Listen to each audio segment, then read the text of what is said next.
The movie begins in 2007 with Bree watching a play with Tata. He tells her that Ravan must have truly loved Sita, but she replies there's a thin line between love and lust. When Bree asks if it was just lust, why would he be willing to die for her? She only smiles in response.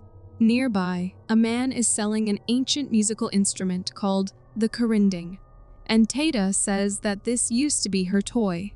Curious, Bree picks one up and says he wants to see how she plays it. Tata places the instrument between her lips and begins to play, while Bree watches her intently. After this, a group of friends is seen studying together when another friend, Nando, arrives and heads to his room. Meanwhile, Tata thanks Bree for accompanying her to the show, saying it was quite far, to which Bree replies that distance doesn't matter. What matters is how we feel.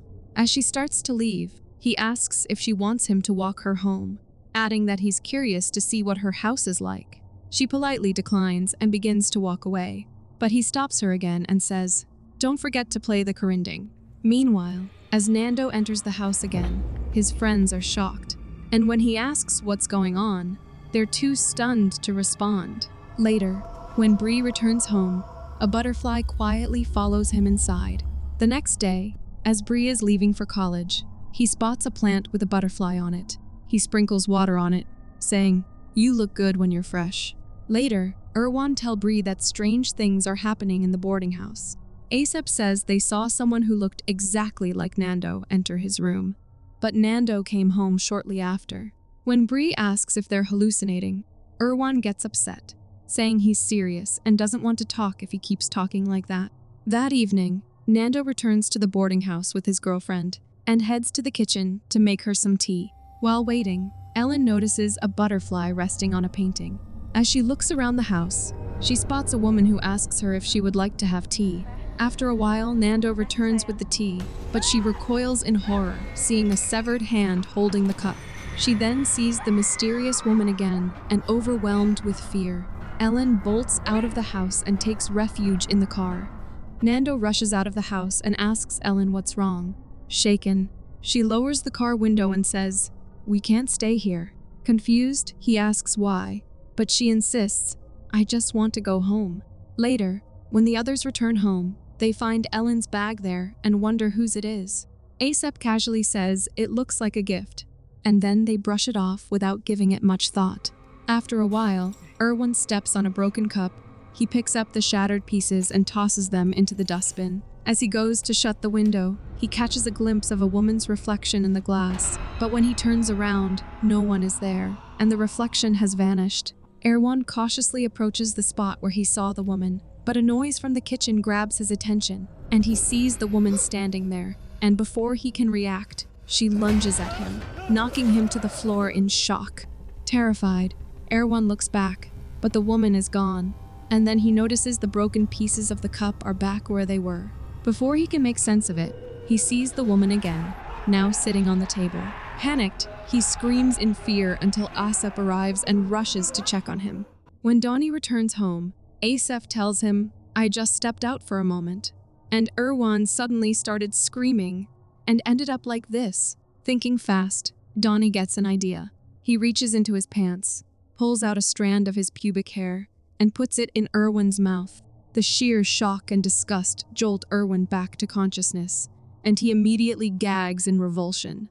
The next day, Erwan tells the group about the woman, and Nando mentions that Ellen saw the same woman the night before. Asep asks if he brought his girlfriend to the boarding house, and immediately accuses Nando of being the reason the ghost appeared, saying she's angry because of him. Later, by the lake, Bree tells Tata that despite having met her several times, he still doesn't know where she lives or who her parents are. She says, "Everything has its time, and humans just wait for the right moment." Bree responds, "Humans can manage their time," but Tata replies, "No, they can only adapt to it." Meanwhile, Nando suggests that they should move out of the house, but Erwan says he hasn't really thought about it yet. Asep says if you want to move, then go. Don't drag others into it. Tensions escalate as they begin to fight, and the other friends quickly rush out to separate them. Rudy calls Bree and urges him to return to the boarding house immediately, saying that Nando is planning to move out and is arguing with Asap again.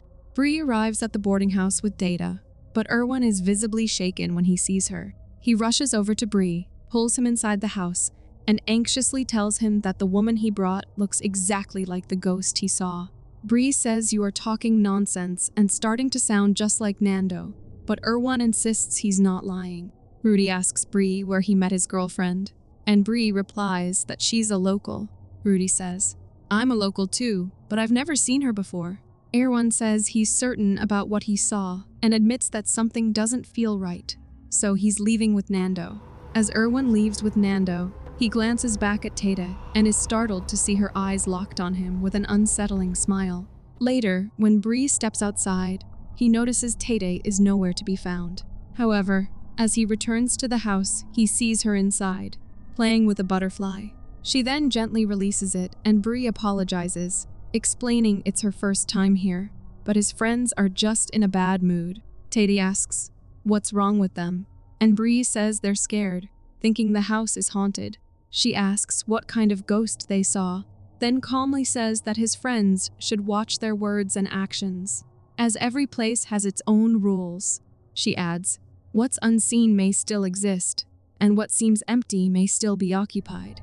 When Bree asks what she means, she replies, humans receive what they sow, but instead of improving, they blame others for their misfortunes.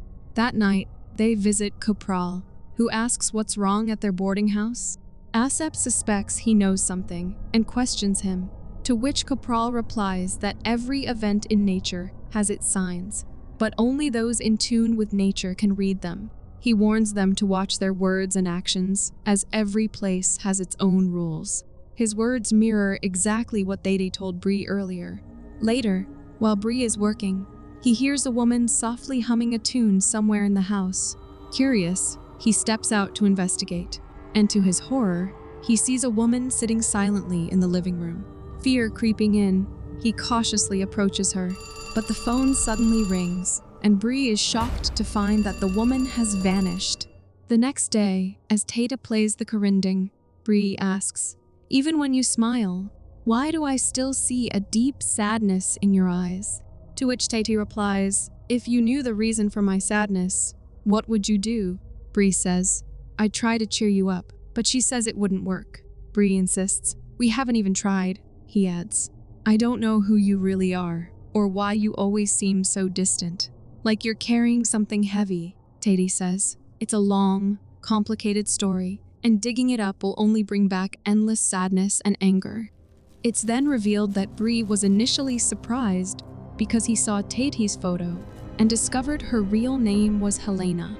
As he reads her old diary, he learns she had a deep love for children and loved playing with them. Despite years of marriage to Hendy, they were never blessed with kids, and when their finances worsened, Hendy moved to Jakarta for work. In a flashback, Helena receives a phone call from a woman named Nina, who introduces herself as Hendy's wife. Nina tells her to leave Hendy immediately, because he no longer loves her, and adds that she's 6 months pregnant with his child.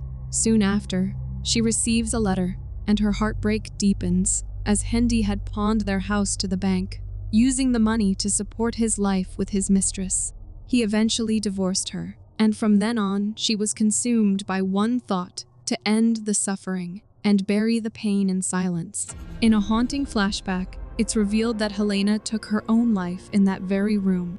Suddenly, the light bulb above Bree begins to flicker before exploding. Then, a window slams shut, and the kitchen rack starts rattling violently as utensils clatter to the floor. Bree stares in horror as 2 knives hurl straight toward him, barely missing him by inches. Helena suddenly appears before him, and startled, he grabs the diary, but she vanishes. He then catches a glimpse of her, heading toward the balcony, and rushes after her. But when he steps outside, the balcony is empty. Later, Bree goes to the lake, hoping to see Tata, but she isn't there. He waits for hours, the sun slowly disappearing behind darkening clouds. Night falls, but still, she doesn't come. After some time, the weather suddenly shifts. A heavy downpour begins, and as he looks up, he sees her standing there. Bree quickly stands up and apologizes to her for reading her diary without her permission. He says that after their last conversation, he thought she was finally going to tell him everything, so he took it upon himself to uncover the truth she was hiding. He reassures her that nothing will change, and he will still be the same Bree he was before knowing it all. Then he embraces her, and it's revealed that she is visible only to him. Later, when Bree returns home, he looks unusually happy and heads straight to his room. Asap and Donnie discuss how Bree has been acting strangely lately and changing too quickly, and Asap suggests that they inform Erwan and Nando. Rudy and Donnie ride off on the bike to meet Erwan and Nando. Rudy stops the bike as the road looks familiar, and they realize they've been going in circles. Donnie says it feels like they're being tricked by a demon, but Rudy brushes it off. Suddenly, a voice asks, "Where are you going?" And they freeze as no one's around. Rudy whispers. The voice sounded extremely close, and the voice says, "Please put my head back." To their horror, they see a severed head on the road, and then they spot the headless body nearby and run off in panic, each taking a different road. Rudy is confused and just sits there, but the ghost appears again, asking him to put her head back. On the other hand, Donnie also encounters the ghost and runs away in fear. Meanwhile, Asap hears a song playing loudly from Bree's room, but soon, the music is drowned out by the sound of a woman crying outside, as if she's in deep pain. And suddenly, the phone rings. Asap answers the call, and a woman says she's looking for Helena.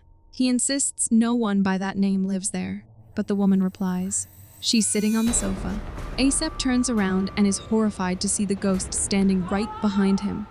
Rudy and Donnie arrive at Rudy's house and find Nando there, and just then, Asap comes running in, and gasping, he asks Rudy if he can stay at his place for the night. The next day, while Bree is away at college, the rest of the friends bring a shaman to the boarding house. The shaman instructs Nando to place the offering on the floor and commands the ghost to leave the house. Suddenly, the door opens, and as the shaman steps forward, the ghost hurls him across the room. Then Helena reveals herself, and the sight of her sends a wave of terror through the group. The shaman quickly gets up and charges at her, but Helena disappears into thin air. Suddenly, she grabs him by the neck, lifts him into the air, and with terrifying strength, throws him out of the window. She then steps out of the room, and as Nando charges at her, she grabs him by the neck, causing Donnie to faint with fear. Bree returns home and finds the shaman outside, who tells him that his friends are inside. Alarmed, Bree rushes in, only to see Nando in grave danger. As Teteh looks at him, he pleads with her not to hurt his friends. In response, Tata releases Nando and then throws him aside. Erwan insists she's a ghost, and the house needs cleansing, but Bree admits he's always known she is a ghost. He says she's not evil and just wants to be friends, but it's their behavior that's been disturbing her peace. Asap asks, "Have you been in a relationship with a ghost?" And Bree apologizes to Tata, admitting that he's been pretending all along, not out of love, but because he wanted to write a story about her. But if it means hurting humans, especially his own friends, he can't let that happen. Tate, calm but cold, says she knew from the very beginning and asks, "Did you forget? I know everything, whatever he does, wherever and whenever." It's then revealed that Dadi had always been watching him, silently lingering behind him as he typed his story on his laptop. He apologizes, saying he never meant to hurt her. And meanwhile, Rudy brings Kopral, hoping to help, but Teteh forgives Bree and tells him that she will leave this place, so he and his friends will no longer have to fear her presence. However, before she goes, she asks to hug him one last time. As Bree steps forward, Kopral stops him and warns that if he allows her to hug him, it means he's letting her take his soul. But Bree follows his heart, embraces her, and says he will always be her friend. And after a brief moment, Tata transforms into a butterfly and flies out of the house. In the final scene, a woman in a library picks up a book written by Bree and begins to read a passage. What has been etched in the heart will never go away. It remains there, giving us meaning and significance. It's the same with my meeting and parting with Tata. Though neither of us lives in that house anymore, we are bound by something deeper. We must still be friends forever.